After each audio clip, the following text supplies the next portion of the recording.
તો ઉત્તર ગુજરાતથી પણ સમાચાર અંબાજી પંથકમાં ફરી એકવાર વરસાદી માહોલ હવામાન વિભાગે વરસાદની આપેલી આગાહી હતી તે પ્રમાણેનો વરસાદ જોવા મળી રહ્યો છે 5-6 દિવસના વિરામ બાદ અંબાજી પંથકમાં ધીમી ધારે વરસાદ દિવસભર ગરમીના ઉકળાટ બાદ બપોરના સુમારે વરસાદની થઈ શરૂઆત 5 થી 6 દિવસના વરસાદી વિરામને લઈ ખેડૂતોએ પોતાના ખેતરોમાં કર્યું ખેડ હાલ વરસી રહેલો વરસાદ ખેડૂતો માટે કાચા સોના સમાન ગરમીથી પણ લોકોને મળી આંશિક રાહત હાલ તબક્કે જે રીતે શ્રાવણમાં શરૂ થનાર વરસાદ જે છે તે શરૂ થઈ ચૂક્યો હોય તે પ્રમાણેના દ્રશ્યો જોવા મળી રહ્યા છે। હવામાન વિભાગે વરસાદની આગાહી કરવામાં આવી છે અને વરસાદની આગાહીને લઈને આગાહી હોવા છતાં 5 થી 6 દિવસ વરસાદ ખેંચાયો છે અને આજે જે વરસાદની છે બપોર બાદ જે વરસાદની શરૂઆત થવા પામી છે અને આ વરસાદ લઈ આંશિક ઠંડક ફેલાવા પામી છે। હાલ તબક્કે બતાવવા માંગીશ કે અંબાજી પંથકમાં જે છે એ વરસાદ ધીમી ધારનો વરસાદ જે છે એ શરૂ થવા પામ્યો છે અને આ વરસાદને લઈને ખરેખર જે ખેડૂતો છે ખેડૂતોમાં પણ ક્યાંક ને ક્યાંક ખુશીનો માહોલ એટલા માટે જોવા મળી રહ્યો છે કે 5 થી 6 દિવસ જે વરસાદ રોકાયો છે એ વરસાદને લઈને ખેડૂતોએ ખેતરોમાં જે ખેડ કરી નાખ્યું છે અને બિયારણ વાવ્યું છે અને હવે જે વરસાદ જે પરિવારની શરૂઆત થઈ છે એ વરસાદ ખરેખર ખેડૂતો માટે આશીર્વાદ સમાન મનાઈ રહ્યું છે અને આ વરસાદ જે છે હવે જો ધીરે ધારે જે શ્રાવણમાં જે રીતે વરસાદ વરસતો હોય છે તે રીતનું જે આ વરસાદ હાલ તબક્કે વરસી રહ્યો છે જે ખેડૂતો માટે ફાયદાકારક છે અને ગરમીમાં જે ઉકળાટ હતો એમાં પણ આંશિક રાહત જોવા મળી રહી છે। મહેન્દ્ર અગ્રવાલ, ન્યૂઝ 18 ગુજરાતી, અંબાજી। તો આગામી 48 કલાક રાજ્યના અનેક વિસ્તારોમાં વરસાદની શક્યતા છે। હવામાન નિષ્ણાંત અંબાલાલ પટેલની આગાહી 13 ઓગસ્ટ સુધી મહીસાગર, પંચમહાલ, દાહોદ, છોટાઉદેપુરમાં વરસાદની આગાહી। વડોદરા, અમદાવાદ, ગાંધીનગર તેમજ સાબરકાંઠા, અરવલ્લી અને બનાસકાંઠાના કેટલાક વિસ્તારોમાં વરસાદ પડી શકે છે। દક્ષિણ સૌરાષ્ટ્રના વિસ્તારોમાં વરસાદની શક્યતા। આગામી 48 કલાકમાં રાજ્યના ભાગમાં વરસાદ થવાની શક્યતા રહેશે। અમદાવાદ, ગાંધીનગરના ભાગમાં પણ વરસાદ થવાની શક્યતા રહેશે। કોઈ ઠેકાણે ગાજવીજ સાથે વરસાદ થવાની શક્યતા રહેશે અને લગભગ પંચમહાલના ભાગો, છોટાઉદેપુરના ભાગો, દાહોદના ભાગોમાં વરસાદ થવાની શક્યતા રહેશે। વડોદરાના ભાગોમાં પણ વરસાદ થવાની શક્યતા રહેશે। મધ્ય ગુજરાતના ભાગોમાં વરસાદ થવાની શક્યતા રહેશે। ખાસ કરીને સાબરકાંઠાના ભાગો અને અરવલ્લીના ભાગોમાં વરસાદ થવાની શક્યતા રહેશે। સામાન્ય રીતે પૂર્વ ગુજરાતના ભાગોમાં વરસાદનું પ્રમાણ 3 ઇંચ કે 4 ઇંચ જેવું કુલ વરસાદનું પ્રમાણ રહી શકે એટલે ખેડૂત ભાઈઓને આ વરસાદથી પાકને જીવતદાન મળી શકે। દક્ષિણ સૌરાષ્ટ્રના ભાગોમાં વરસાદ થવાની શક્યતા રહેશે। સૌરાષ્ટ્રના અલગ અલગ ભાગોમાં વરસાદી ઝાપટા પડવાની શક્યતા રહેશે। 30 ઓગસ્ટથી રાજ્યમાં ફરી વરસાદી માહોલ સર્જાવાની શક્યતા છે। સૌરાષ્ટ્રના કેટલાક વિસ્તારોમાં વરસાદી ઝાપટા પડવાની સાથે દક્ષિણ ગુજરાતમાં પણ વરસાદ થવાની આગાહી છે। 25 થી 28 ઓગસ્ટ દરમિયાન રાજ્યના કેટલાક વિસ્તારોમાં વરસાદી ઝાપટા પડવાની આગાહી। તારીખ 23 ઓગસ્ટથી વરસાદ થવાની શક્યતા રહે। તારીખ 25 થી 28 ઓગસ્ટમાં વરસાદની વધવાની શક્યતા રહે અને આ વરસાદ જે છે એ ગુજરાત સૌરાષ્ટ્રના ભાગોમાં અને દક્ષિણ ગુજરાતના ભાગોમાં પણ થઈ શકવાની શક્યતા રહે। જ્યારે 31 ઓગસ્ટે પણ હવામાનમાં પલટાની શક્યતા વ્યક્ત કરવામાં આવી છે પરંતુ આ સમયગાળા દરમિયાન પડતા વરસાદના પાણીને સારું માનવામાં આવતું નથી। આ ઉપરાંત સપ્ટેમ્બર મહિનામાં રાજ્યના કેટલાક વિસ્તારોમાં ભારે વરસાદની શક્યતા રહેશે। તારીખ 31 ઓગસ્ટ પછીનું વરસાદી પાણી સારું ગણાતું નથી એટલે સપ્ટેમ્બર માસમાં 2-8 સપ્ટેમ્બર અને 12મી સપ્ટેમ્બર પછી ભારે વરસાદ રાજ્યના ભાગોમાં થવાની શક્યતા રહેશે અને દરિયામાં સિસ્ટમો પણ બનતી જશે। અંબાલાલ પટેલે ઓગસ્ટમાં ઓછો વરસાદ રહેવાનું કારણ જણાવ્યું। પેસિફિક મહાસાગરમાં એક વાવાઝોડું બન્યું હતું એ વાવાઝોડું હવે દક્ષિણ ચીન તરફ વળવાની સંભાવના છે જેના કારણે ઓગસ્ટમાં સારો વરસાદ નથી પડ્યો।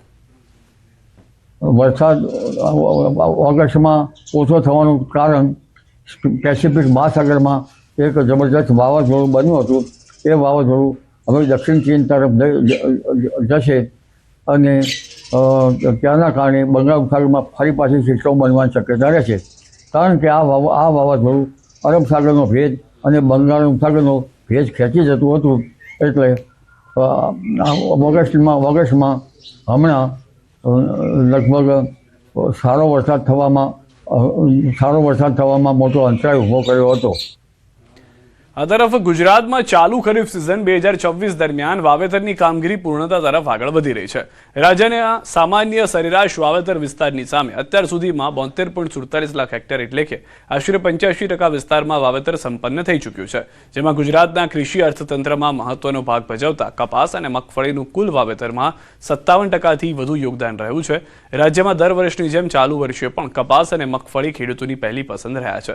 રાજ્યમાં કપાસનું સૌથી વધુ 21.22 લાખ હેક્ટરમાં વાવેતર થયું છે, જે સામાન્ય વિસ્તારના 89% છે, અને ત્યારબાદ બીજા ક્રમે મગફળી 20.41 લાખ હેક્ટરમાં વાવેતર થયું છે, જે સામાન્ય વિસ્તારની સરખામણી 160% વાવેતર પૂર્ણ થયું દર્શાવે છે.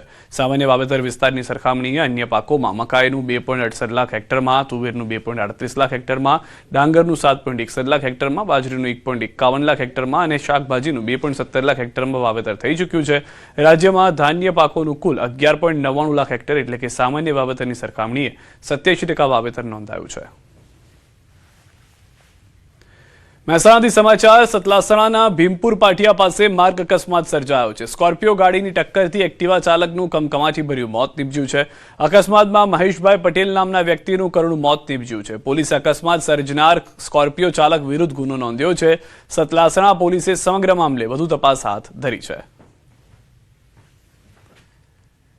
બનાસકાંઠાના દાંતીવાડાના લોડપા પાટિયા પાસે ટ્રક અને ઇકો વચ્ચે અકસ્માત. એક વ્યક્તિનું મોત, 3 લોકો ઘાયલ. અકસ્માત એક ભયંકર હતો કે ઇકોના કચ્ચરગાંઠ નીકળી ગયા. દૂધનું ટેન્કર પલટી મારતા દૂધ રોડ પર રેલાયું હતું. અકસ્માતમાં એક વ્યક્તિનું મૃત્યુ નીપજ્યું છે, તેમજ 3 લોકોને સારવાર માટે પાલનપુર સિવિલ હોસ્પિટલ ખાતે ખસેડાયા છે. દાંતીવાડા પોલીસ ઘટના સ્થળે પહોંચી વધુ તપાસ હાથ ધરી ચૂકી છે. અબડાસાના ચિયાસર ગામે તળાવમાં મગર આધેડને ખેંચી ગયો હોવાની ઘટના સામે આવી છે. ઘટનાની જાણ થતાં વન વિભાગ, પોલીસ સહિતની તંત્રની ટીમો ઘટના સ્થળે પહોંચી હતી, તો વન વિભાગ દ્વારા તળાવમાં પાંજરું મૂકવામાં પણ આવ્યું છે. જોકે ઘટના ગઈકાલે બની હોવાનું તેમજ હાલ તળાવમાં આધેડની શોધખોળ હાથ ધરાઈ હોવાનું સ્થાનિક ગ્રામજનો પાસેથી જાણવા મળ્યું છે. ઘટનાને પગલે તળાવ પર મોટી સંખ્યામાં ગ્રામજનો ઉમટી પડ્યા હતા. ઘટના સમગ્ર કેવી રીતે બની તે સત્તાવાર વિગત આવ્યા બાદ જાણી શકાશે. સોના ચાંદીના ભાવમાં 6 દિવસમાં મોટો વધારો થયો છે. 10 ગ્રામ સોનાનો ભાવ 6 દિવસમાં આજે 8200નો વધારો થયો છે. 1 કિલો ચાંદીનો 6 દિવસમાં 13400નો વધારો થયો છે. આજે સોનાનો ભાવ 1,55,500, ચાંદીનો ભાવ 2,40,500 પહોંચી ગયો છે. તો છેલ્લા 6 દિવસની અંદર આ મોટો વધારો થયો હોવાની જાણકારી મળી રહી છે. 6 દિવસની અંદર સતત સોનાનો ભાવ વધતો રહ્યો અને 8200 રૂપિયાનો વધારો 6 દિવસમાં સોનાના ભાવમાં નોંધાયો છે. સાગબારા ઉમરપાડા વચ્ચે જંગલ જમીન વિવાદ. ડોંગરીપાડા વન સમિતિમાં પ્રમુખ મંત્રીનું નિવેદન. 2002 થી સાગબારાના 12 ગામનો ઉમરપાડા વન સમિતિમાં સમાવેશ. FRA હેઠળ સાગબારા ઉમરપાડાના 608 દાવા કરાયા હતા. બંને તાલુકાના આદિવાસીઓ ઉકાઈ ડેમના વિસ્થાપિતો 2005માં સરકારે જમીન આપી હોવાનો દાવો. ભાગલા પાડવા જેવા નિયમો ન હોવાનો વન સમિતિ પ્રમુખનો દાવો. પશ્ચિમ ડિવિઝનમાંથી સાગબારાના લોકો જ્યારે સમિતિમાં પહેલી સમિતિમાં બેસવા આવ્યા અને અમને સમાવો, અમે બી વિસ્થાપિત છે, તો એ લોકોએ ઠરાવ લખિત આપ્યું અને એ લોકોને સમાવવામાં આવ્યા અને ઠરાવ કરવામાં આવ્યો કે 8-9 ગામના લોકોને, એટલા લોકોને સમાવેશ કરવામાં આવ્યો થાય. એ લોકોને સહી સિક્કા, બધો તલાટી સહી સિક્કા, સરપંચને સહી સિક્કા કરીને ઠરાવ પસાર કરવામાં આવ્યો. વન વિધેયક 6 અંતર્ગત સરકારે ફોર્મ આપ્યા ને દાવા કરો, પછી એમાં જાતિનો દાખલો, આવકનો દાખલો, આધાર કાર્ડ, રેશન કાર્ડ બધા પુરાવા મૂકે છે. અમે રહેઠાણનો દાખલો બધા પોતપોતાની ફાઇલ પ્રમાણે રજૂઆત કરી પછી ગ્રામસભામાં. અમારો અલગ અલગ વિસ્તાર પડે છે, એમાં કંઈ ભૂલ નથી, પણ સાગબારા અને ઉમરપાડા એ લોકોએ ભાગ પાડી છે. કાયદામાં એવું ભાગ પાડવાની જોગવાઈ નથી. એ તો ઉમરપાડાનો બીખડી શકે ને સાગબારાનો બીખડી શકે. એપ્રિલ મહિનામાં અહીંયા અમને પૂછવામાં આવતા હતા કે અમને પણ ઠરાવમાં સામેલ કરો, પણ અમે કીધું કે અમે ઓલરેડી સાગબારા તાલુકાના જે 9 ગામો છે, હલગામ પાડી, દદન, સરતા, કાકડિયા, આંબા, નાની નાલ, પરોળી અને ભાદળ, એ લોકોને સમાવેશ કર્યા છે. તો અમારાથી હવે નહીં સમાવેશ કરાય. એ વન અધિકાર સમિતિ અમે મળો અને ત્યાંથી ઠરાવ લઈને તમે સહમતિ લઈને તેઓ ઠરાવ તમે